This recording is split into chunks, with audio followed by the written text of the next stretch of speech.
안녕하세요. 미래를 설계하라 경제 잡학사전 진행의 김혜주입니다. 오늘 경제 잡학사전은 특집 방송으로 진행되는데요. 투자 리포트, 인물 로그, 기업 사전 함께 보시겠습니다. 먼저 투자에 도움이 될 만한 리포트 함께 보시겠습니다.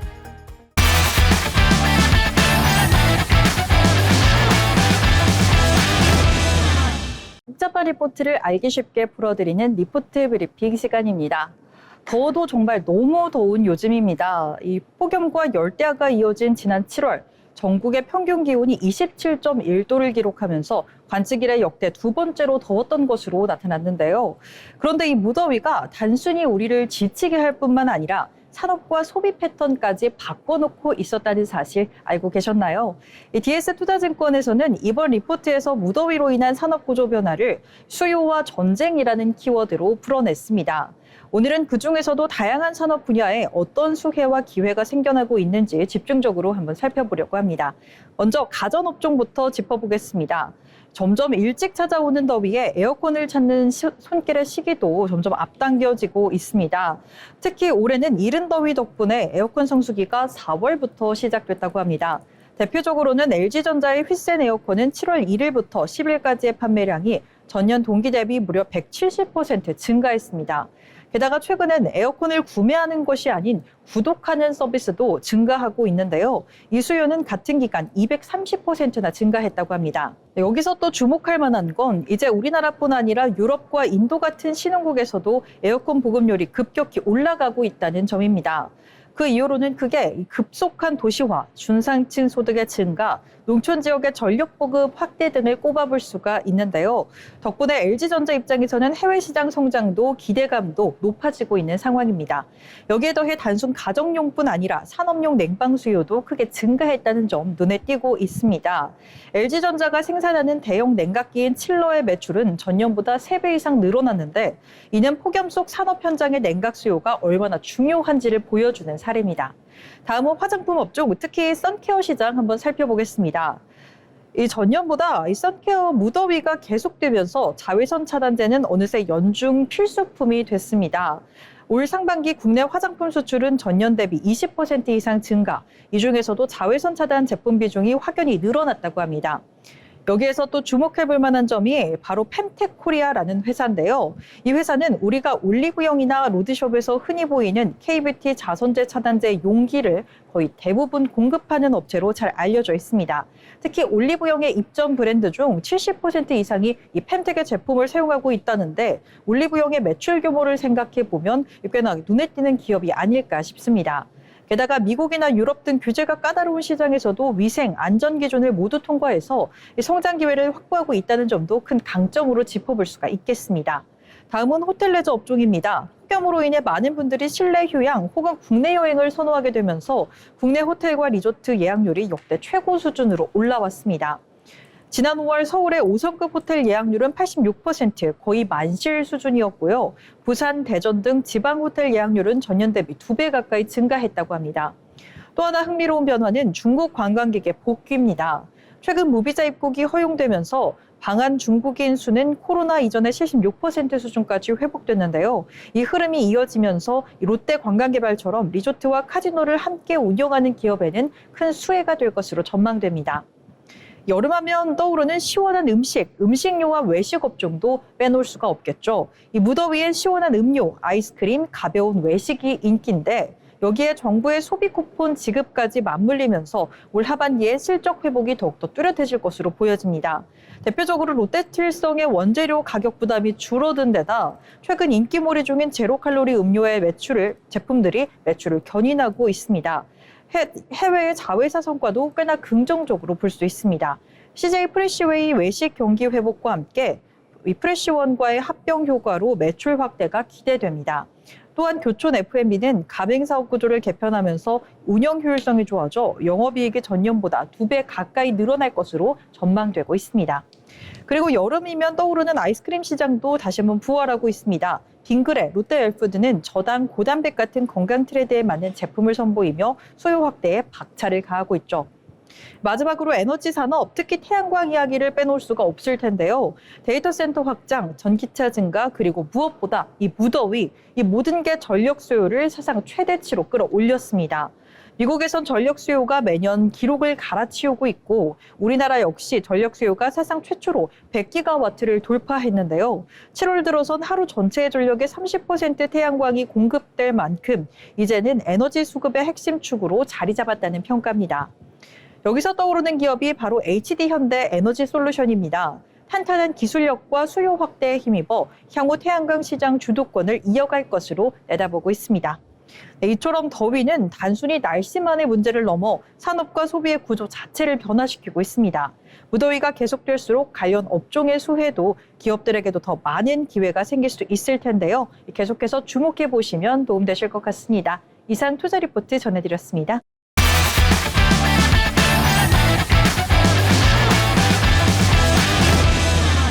오늘은 YG엔터테인먼트의 하반기 실적 전망과 주요 투자 포인트를 살펴보겠습니다.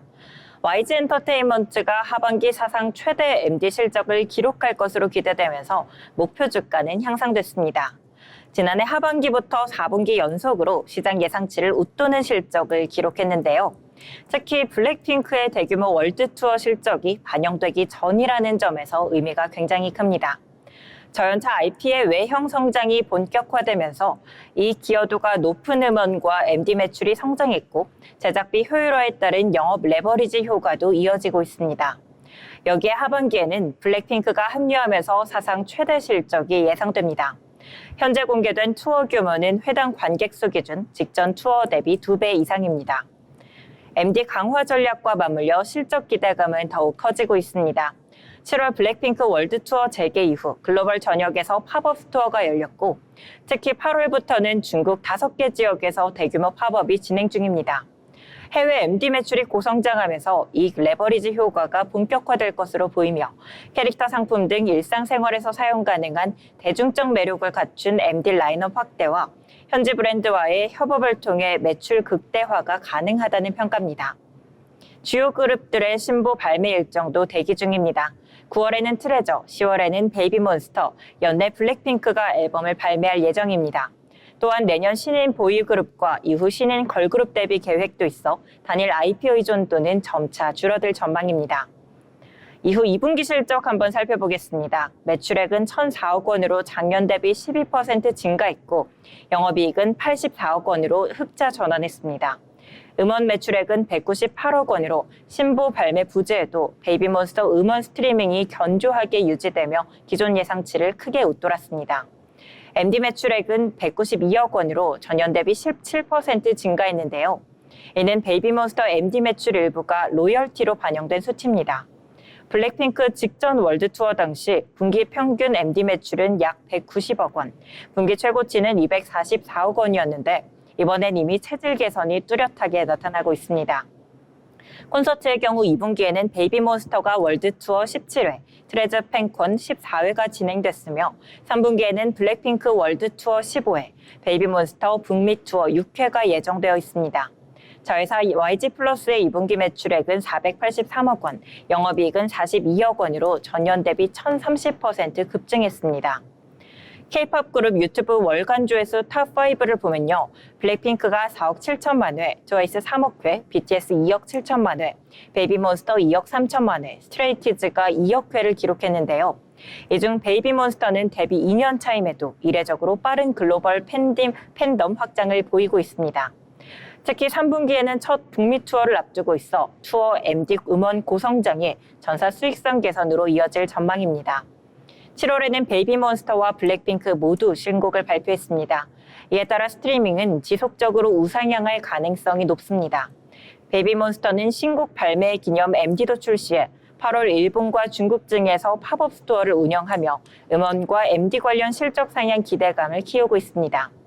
현재 글로벌 공연 시장은 코로나19 이후 최대 규모로 성장하고 있습니다. 특히 북미 유럽 투어 티켓 가격이 전년 대비 최대 20% 오르면서도 판매 속도가 빨라지고 있는 건데요. 이는 YG엔터처럼 대형 글로벌 투어를 운영하는 기획사에 매우 유리한 환경입니다. 공연이 열리면 MD와 스트리밍이 세트로 성장하기 때문에 이번 하반기 응에는 내년 상반기까지도 실적 모멘텀을 이어갈 것으로 보입니다. 물론 변수도 있습니다. 첫째, 해외 투어가 현지 정치, 외교 문제나 예상치 못한 사건으로 취소되거나 연기될 가능성. 그리고 둘째, 글로벌 경기 둔화가 MD 매출에 영향을 줄 수 있다는 점입니다. 다만 YG엔터는 아티스트 라인업이 다변화되어 있어 단일 그룹 활동 차질이 전사 실적에 미치는 영향은 적을 전망입니다. 향후 2, 3년 핵심 전략은 신인 IP를 글로벌 시장에서 키우는 것입니다.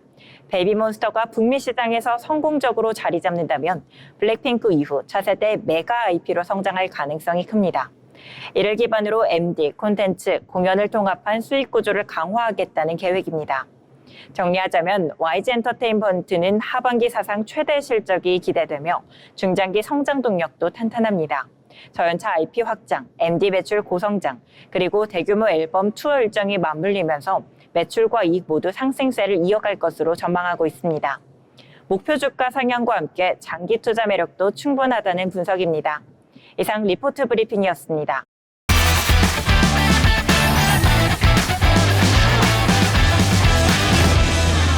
오늘은 화장품 OEM 산업 분석, 신호와 소음 구분하기라는 주제로 하나투자증권의 리포트 가져와봤습니다.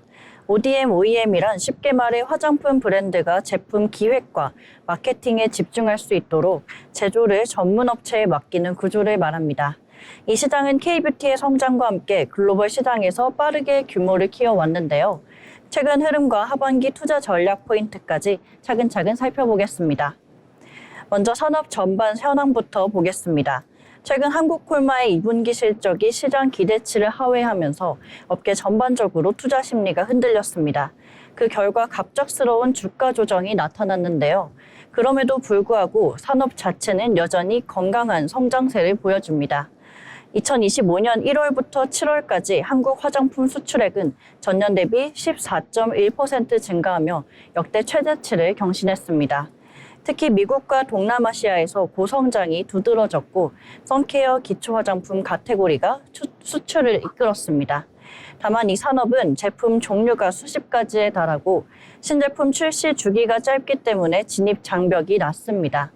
브랜드사 입장에서도 제품 리뉴얼 시 제조사를 변경하는 경우가 많아 경쟁 심화 현상이 구조적으로 나타나고 있습니다. 이번에는 주요 기업들의 2분기 실적을 비교해 보겠습니다. 먼저 성장 기업입니다.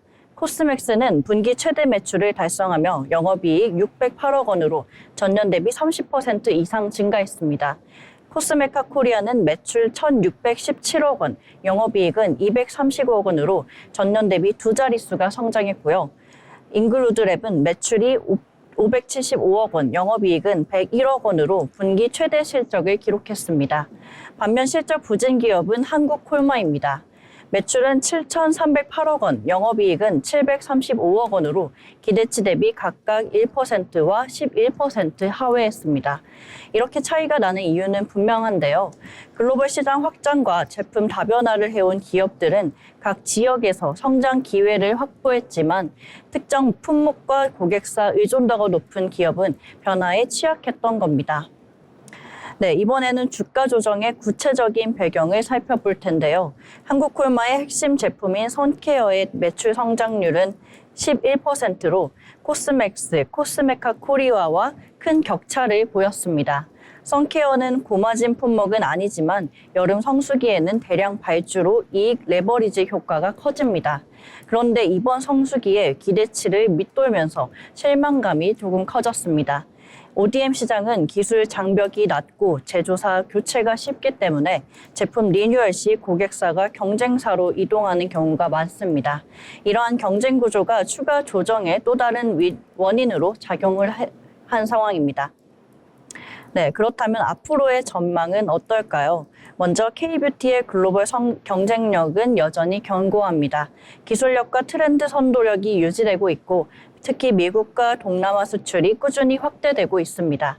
2025년에도 비중국 시장에서의 성장세가 이어지고 있으며 하반기에는 안정적인 고객사 풀과 신규 수주 증가세가 뚜렷한 기업이 주목됩니다. 하나투자증권은 하반기 탑픽으로 코스메카 코리아와 잉글우드랩을 꼽았습니다.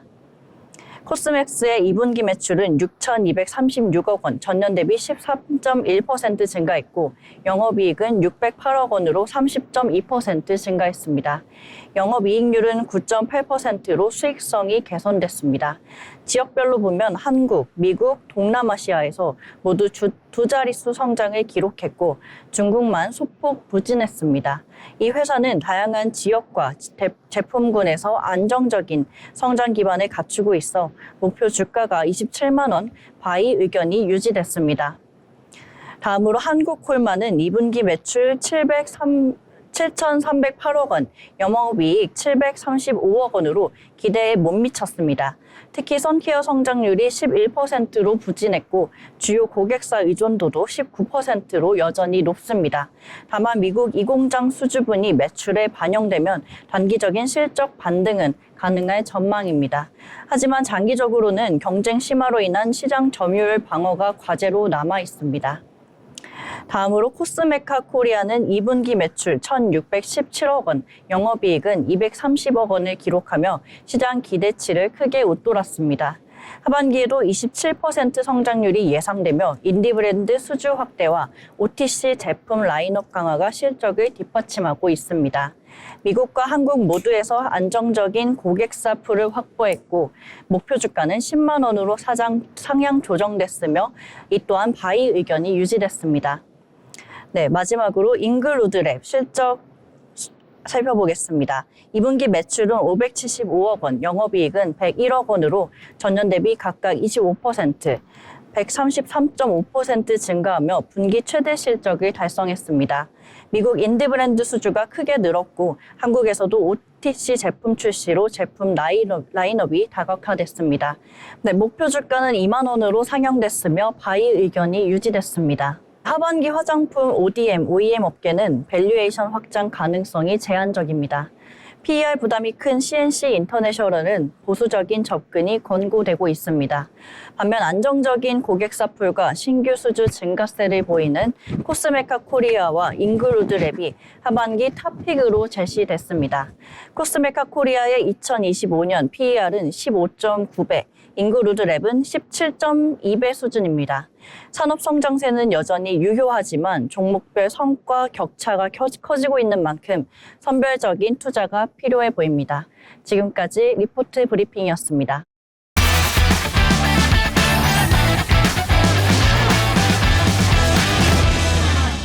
네, 이어서 인물 로그 함께 보시겠습니다.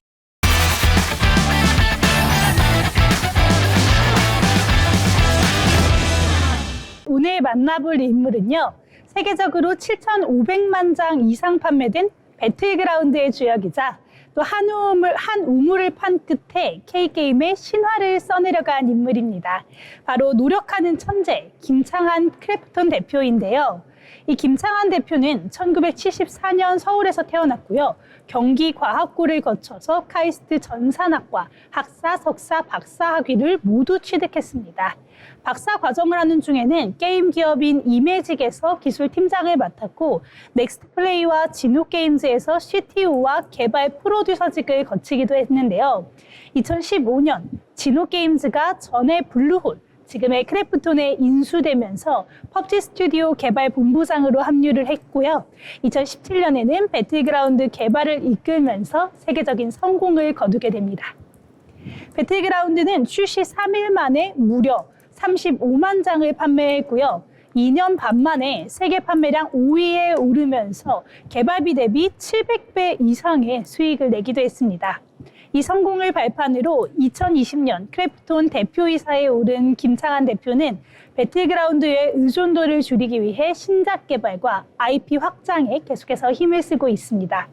웹툰, 단편 영화, e스포츠로 펍지 유니버스를 넓히고 판타지 소설인 눈물을 마시는 새를 기반으로 한 대형 프로젝트도 추진 중인 것으로 알려졌습니다. 또한 김 대표는 신작 발굴을 위해서 2023년 사내 벤처 프로그램인 더 크리에이티브를 도입해서 직원들이 직접 팀을 꾸려서 게임을 개발할 수 있도록 했는데요.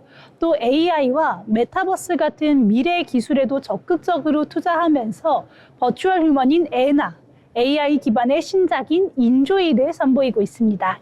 현재 크래프톤은 글로벌 게임사 인수 속에서도 속도를 내면서 언노운 월즈, 드림모션, 5민랩 같은 회사들을 계열사로 편입하고 있기도 합니다. 하지만 이 도전이 늘 순탄한 것만은 아니었습니다. 배틀그라운드 뉴스테이트의 흥행 부진, 또 패럴드의 포켓몬스터 IP 표절 논란이 있기도 했는데요. 그런가 하면 모바일 배틀그라운드가 인도 시장에서 서비스가 2차례나 중단이 되는 사태도 있었습니다. 심지어는 21년도에 크래프톤이 최고가를 찍은 이후 주가가 갑작스럽게 폭락하면서 이 기업에도 굉장히 타격을 받기도 했는데요. 직장 내 괴롭힘 논란까지 나오면서 다양한 위기를 겪었습니다. 하지만 김 대표는 이런 사고와 논란들을 하나하나 헤쳐나가면서 도전과 변화를 통해 제2의 배틀그라운드를 만들겠다는 의지를 밝히기도 했습니다. 현재 그는 글로벌 스튜디오 체제를 강화하면서 다양한 장르와 플랫폼의 게임을 준비하고 있습니다. 모바일, PC, 콘솔을 모두 아우르는 신작과 또 AI 블록체인 기반의 메타버스 플랫폼에도 집중하고 있는데요. 중소게임사 투자를 하면서 산업 생태계 확장에도 힘쓰고 있습니다. 목표는 크래프톤을 제작의 명가로 자리매김시키고 게임을 넘어서 엔터테인먼트와 기술이 융합된 미래 산업을 선도하는 것이라고 합니다. 김창환 대표는 게임 업계에서 한 우물 인생이라는 평가를 받곤 하는데요. 여러 어려움을 만날 때에도 포기하지 않고 세계적인 게임을 만든 집념의 개발자입니다. 게임이 가장 강력한 미디어가 될 것이라고 믿는다는 김창환 대표. 오늘의 인물, 노력하는 천재 게임 개발자 크래프톤 대표 김창환을 만나봤습니다.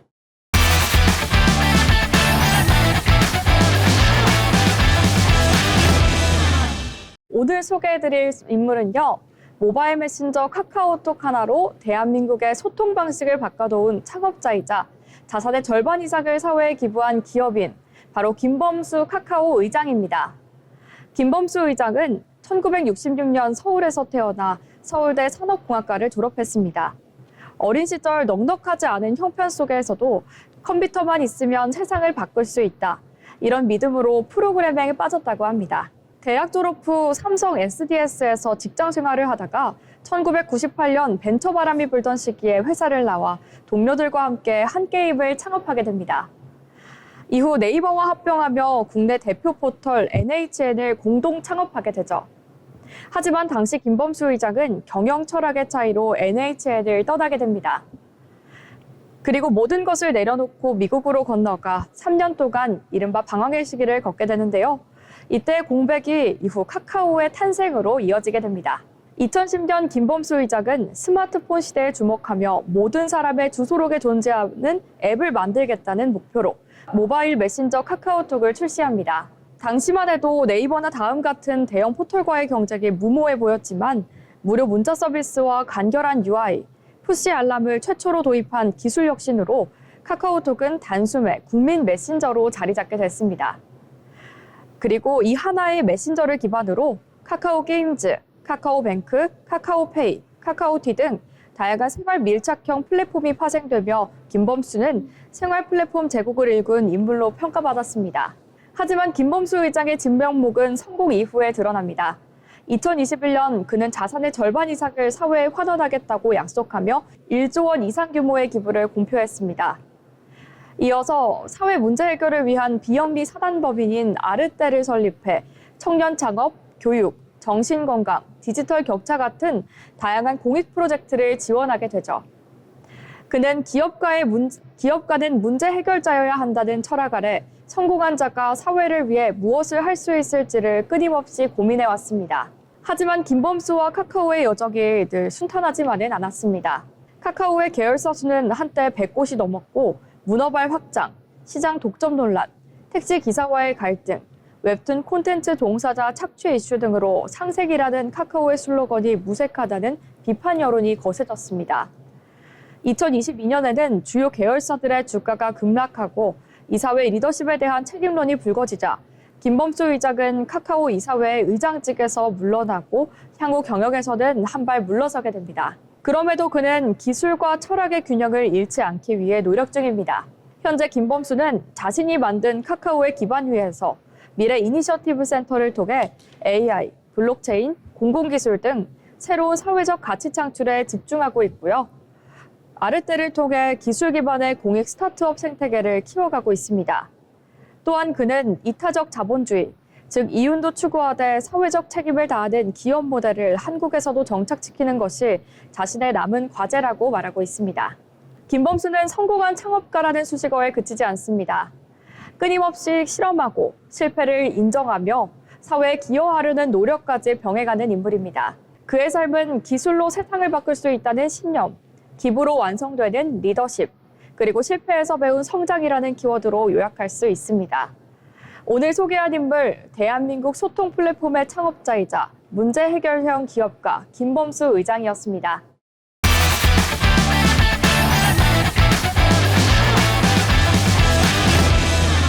네, 오늘의 인물은 커피 한 잔으로 세상을 바꾼 경영인이죠. 스타벅스 전 CEO인 하워드 슐츠입니다. 그는 미국 브루클린에서 평범한 가정에서 자랐는데요.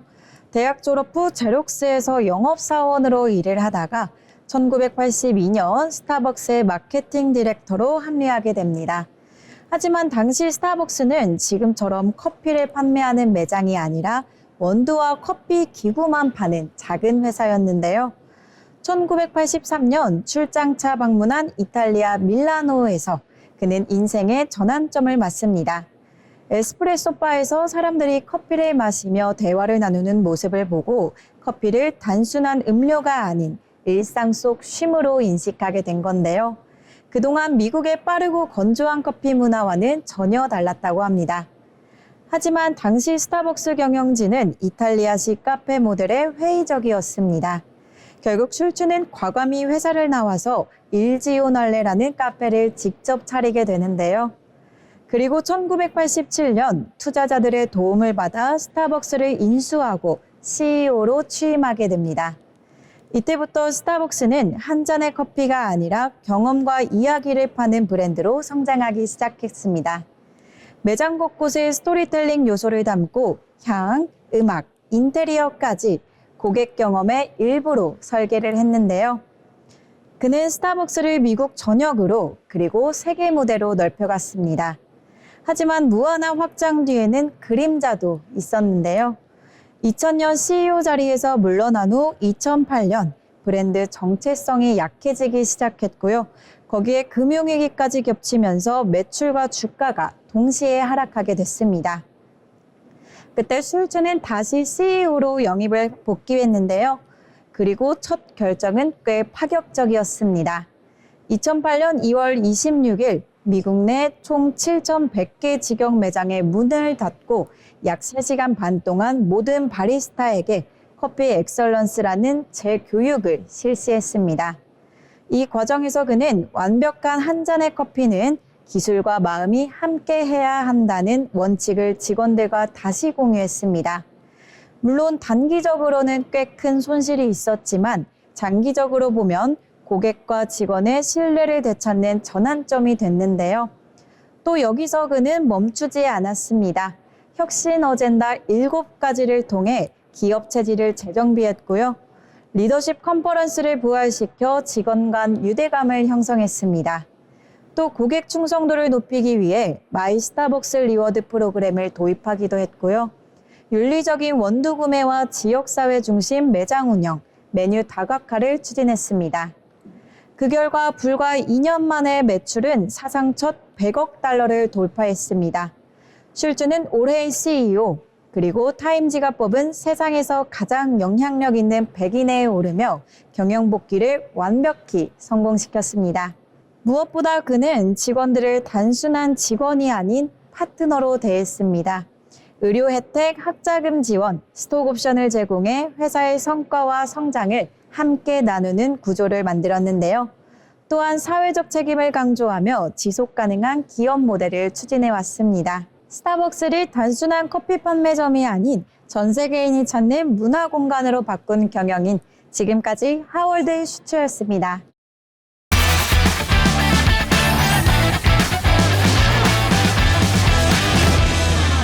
네, 이어서 알아두면 쓸데있는 기업사전 함께 보겠습니다.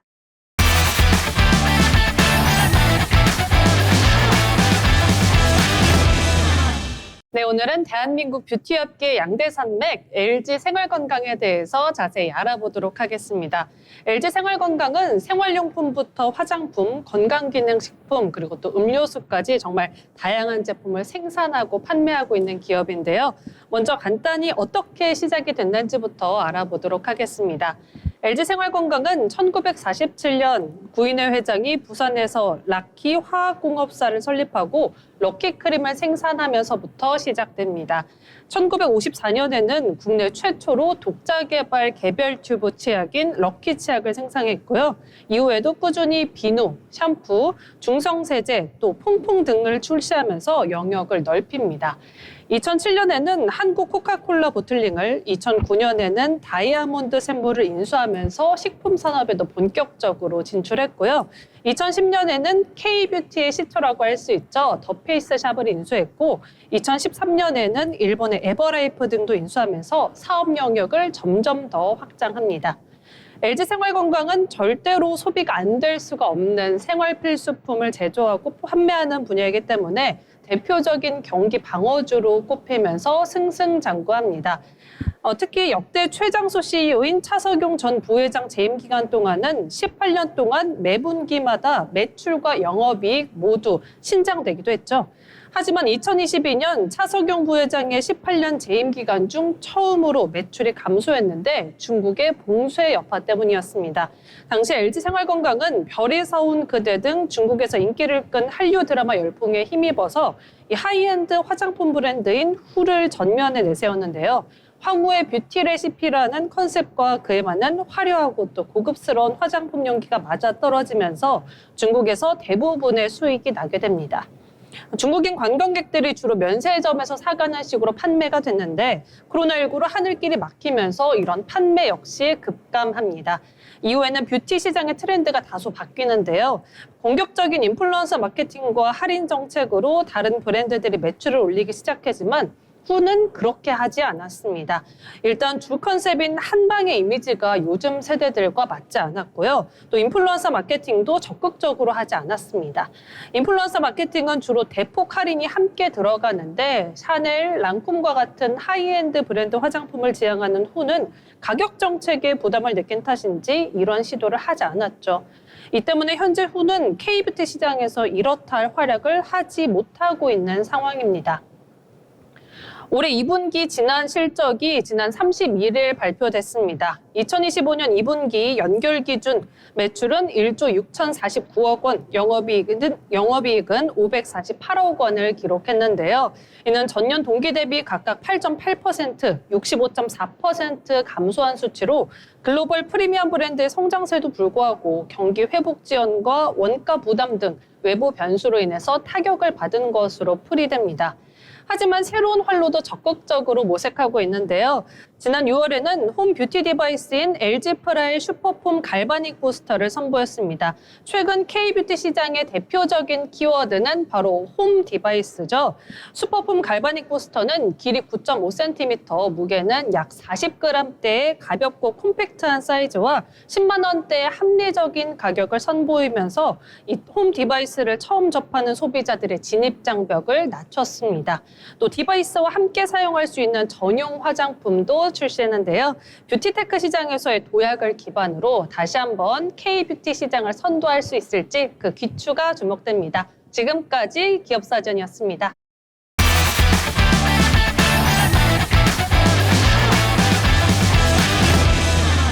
K-팝을 넘어 글로벌 콘텐츠 산업의 판을 바꾸고 있는 기업. 오늘의 기업은 하이브입니다. 한때 BTS의 소속사로만 알려졌던 이 회사는 이제 음악 IP를 넘어 플랫폼, 스토리, 이커머스, 게임까지 아우르며 글로벌 팬덤 비즈니스의 선두주자가 되었죠. 하이브는 한국 콘텐츠 산업의 진화 방향을 보여주는 대표적 사례로 단순한 기획사를 넘어서고자 했던 하나의 철학에서부터 출발했습니다. 하이브의 출발은 2005년 작곡가 방시혁 대표가 설립한 빅히트 엔터테인먼트였습니다. 당시만 해도 직원은 10명이 채 안 됐고요. 사무실도 한 평 남짓한 소형 빌딩의 한 층이 전부였죠. 하지만 2013년 방탄소년단의 데뷔 이후 모든 게 바뀝니다. 정형화된 K-팝 문법을 깨고 SNS, 유튜브를 적극 활용하며 전 세계 팬들과 소통한 BTS는 미국 빌보드 핫백 차트 1위를 기록하고 K-팝의 지구화라는 새 물결을 일으켰습니다. 하이브는 음악 산업의 핵심을 아티스트 IP로 보고 글로벌 팬덤 중심의 IP 비즈니스로 방향을 틀었습니다. 그 전략의 중심에는 바로 위버스가 있습니다. 위버스는 단순한 팬카페가 아닙니다.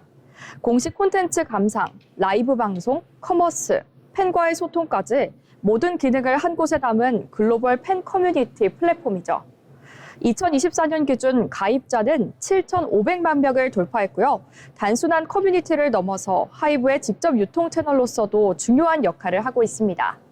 방탄소년단 외에도 세븐틴, 레드벨벳, 르세라핌은 물론 SM과 YG 아티스트들도 입점하며 위버스는 사실상 K-팝 팬덤의 수도로 자리매김했습니다. 하이브의 진화에는 음악에만 그치지 않습니다. 스토리 콘텐츠와 게임, 그리고 이커머스로 확장하며 IP 기반의 콘텐츠 생태계를 만들어가고 있습니다. IP 기반의 콘텐츠 생태계는 세계 최대 플랫폼 중 하나인 와패드와 웹소설 스타트업 레디시를 또 함께 인수를 하면서요, 글로벌 스토리텔링 시장에 진입했습니다. 이후 웹소설 IP 기반의 드라마와 웹툰 제작에 나서고 있고요. 게임 분야에서는 BTS 유니버스 스토리, 리듬 하이브 등을 통해 스토리와 인터랙션을 결합한 새로운 게임 모델도 선보였습니다. 스토리와 인터랙션을 결합한 이 새로운 게임 모델은요, 쇼핑도 함께 가지고 있는데요. 위버스 샵에서는 굿즈 판매는 물론 팬 맞춤형 제품 기획과 디지털 수익화까지 추진하고 있습니다. 하이브는 단순한 음악 회사가 아닌 글로벌 콘텐츠 허브로 도약하고 있습니다. 그렇다면 하이브의 실적은 어떨까요? 2025년 1분기 기준 하이브의 연환산 매출은 약 2조 2천억 원, 영업이익은 약 3,200억 원대로 추정됩니다. 특히 눈에 띄는 건 콘텐츠, 굿즈, DCE, 판매 비중의 지속적인 확대입니다. 음반과 음원은 여전히 핵심 수입원이지만 이제는 중간 유통 없이 팬과 직접 거래하는 구조 덕분에 수익성이 높아졌고요. 위버스 플랫폼 매출, 광고 매출, 커머스 비즈니스도 고르게 성장하고 있습니다. 하이브는 단순한 아티스트 매출을 넘어서 이제는 플랫폼, 콘텐츠, IP가 함께 어우러진 복합 플랫폼 기업으로의 변신을 가속화하고 있습니다. 물론 하이브의 여정이 순탄하지만은 않습니다. BTS의 군백기, 그룹 활동이 멈추며 매출 공백이 발생했고요. 뉴진스를 둘러싼 어두워의 독립 요구에 이어 미니진과 방시혁의 갈등은 대중의 피로감을 자아냈습니다. SM 인수 실패, 카카오와의 인수 경쟁에서 패하며 콘텐츠 주도권을 확보하는 데에도 제동이 걸렸죠. 이처럼 여러 이슈들이 겹치면서 하이브가 아티스트 IP에 지나치게 의존하고 있다는 내부 비판도 커졌습니다. 이에 따라 하이브는 2025년부터 플랫폼 중심의 수익 구조 전환, 콘텐츠 IP 다변화, 기술 기반의 팬 경험 고도화를 핵심 전략으로 내세우고 있습니다. 하이브의 키워드는 이제 팬 중심에서 팬 경험 중심으로 바뀌고 있습니다. 위버스의 AI 기반 추천 알고리즘과 가상 아티스트 인터랙티브 드라마 콘텐츠도 점차 확대하고 있죠. 또한 미국과 일본 등 핵심 국가에서 지역별 법인을 확장하고 글로벌 아티스트 인큐베이팅도 추진 중입니다. 하이브는 K-팝 기획사라는 틀을 벗어나 이제는 콘텐츠, 기술, 플랫폼을 모두 아우르는 글로벌 슈퍼 IP 기업으로 거듭나고 있습니다. 이처럼 하이브는 음악의 경계를 넘어 팬의 경험, 콘텐츠의 흐름, 그리고 기술의 미래를 선도하는 플랫폼 기업으로 진화하고 있습니다. 앞으로 하이브의 다음 이야기는 어떤 챕터로 이어질까요? 콘텐츠 산업의 지형을 바꾸고 있는 하이브의 발걸음에 계속해서 주목해 보겠습니다.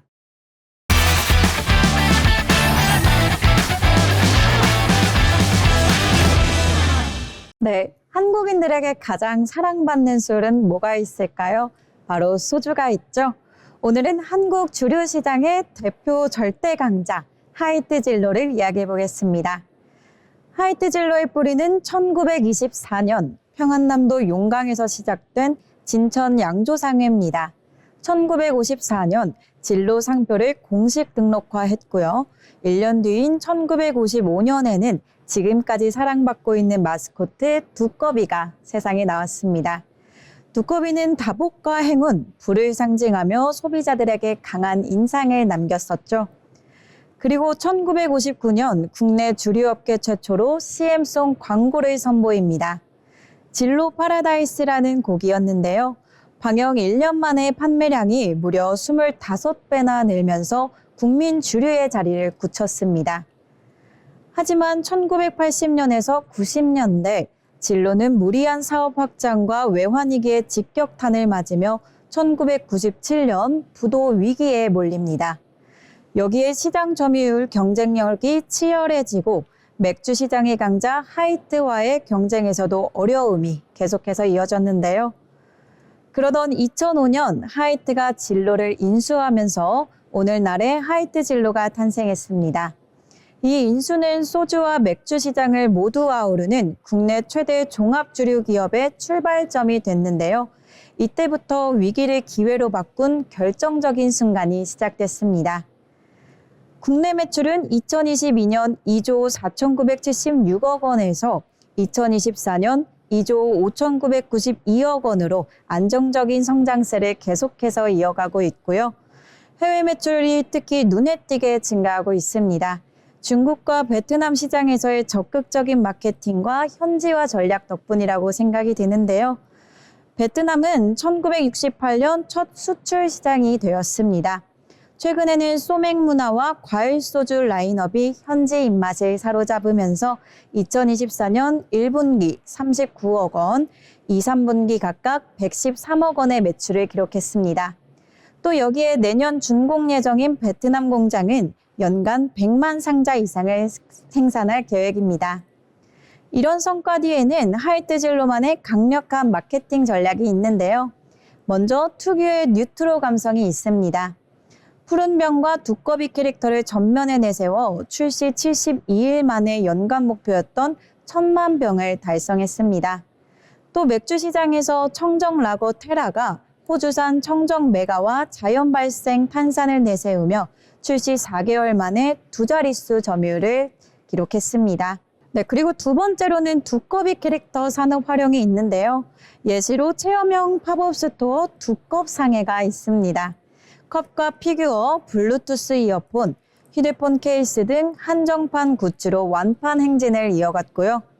SNS 인증 이벤트까지 더해지면서 브랜드를 주류를 넘어 라이프스타일 아이콘까지 확장시켰습니다.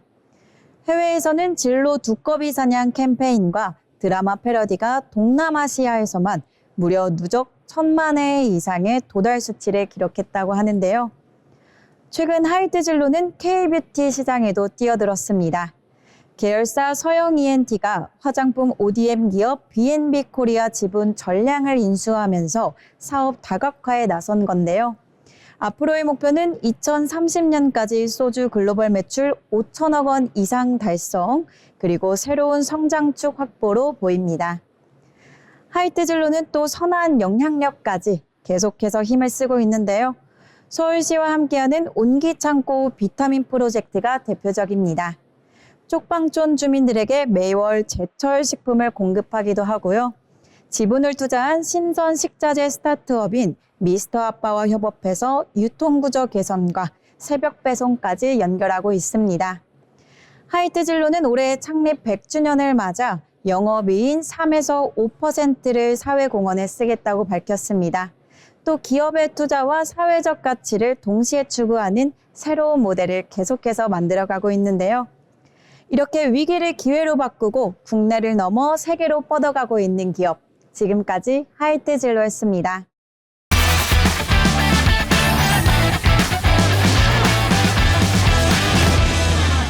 네, 오늘 소개할 기업은 우리 한국 롯데그룹의 모태이자 제과, 빙과를 넘어서 유제품과 신석식품까지 아우르는 종합식품기업 롯데 웰푸드입니다.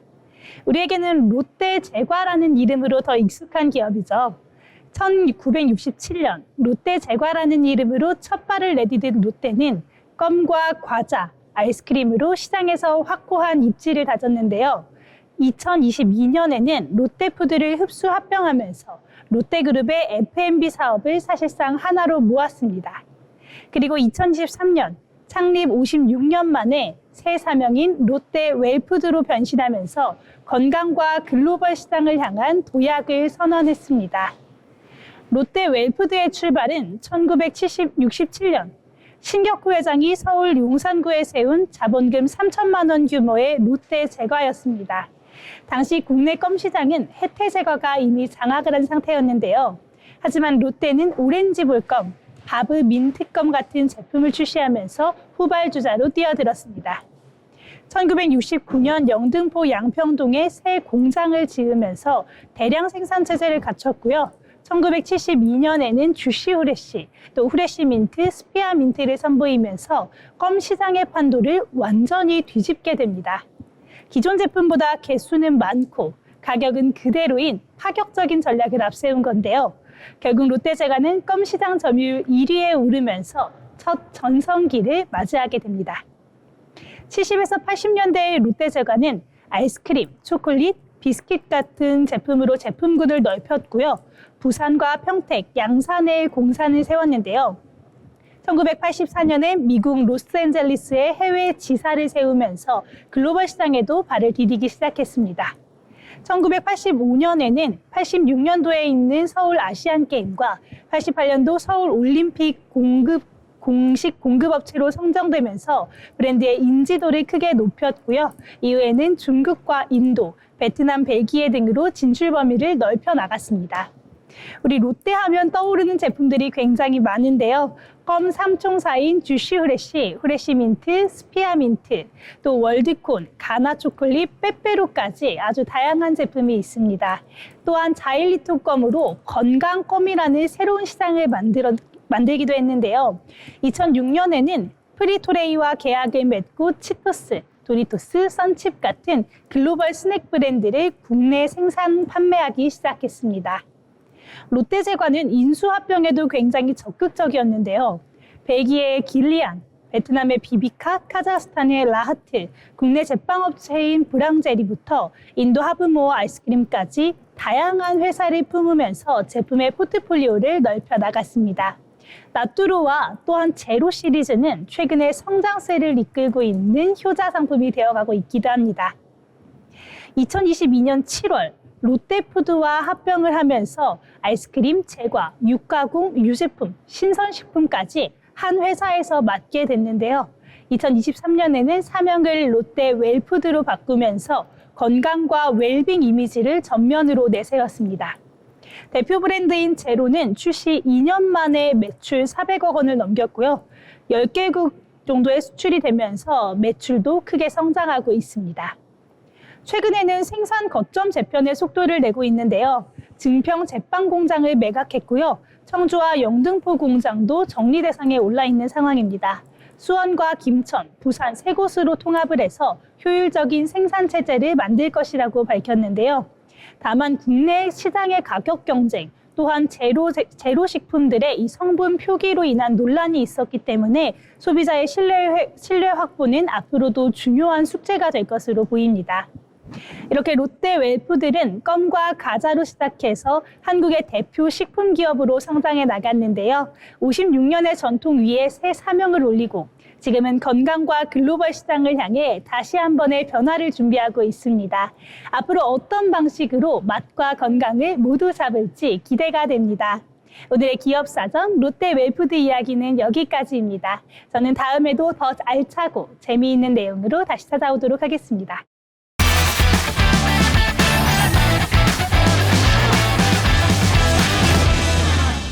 네, 오늘 경제 잡박사전 특집으로 진행을 해봤는데요.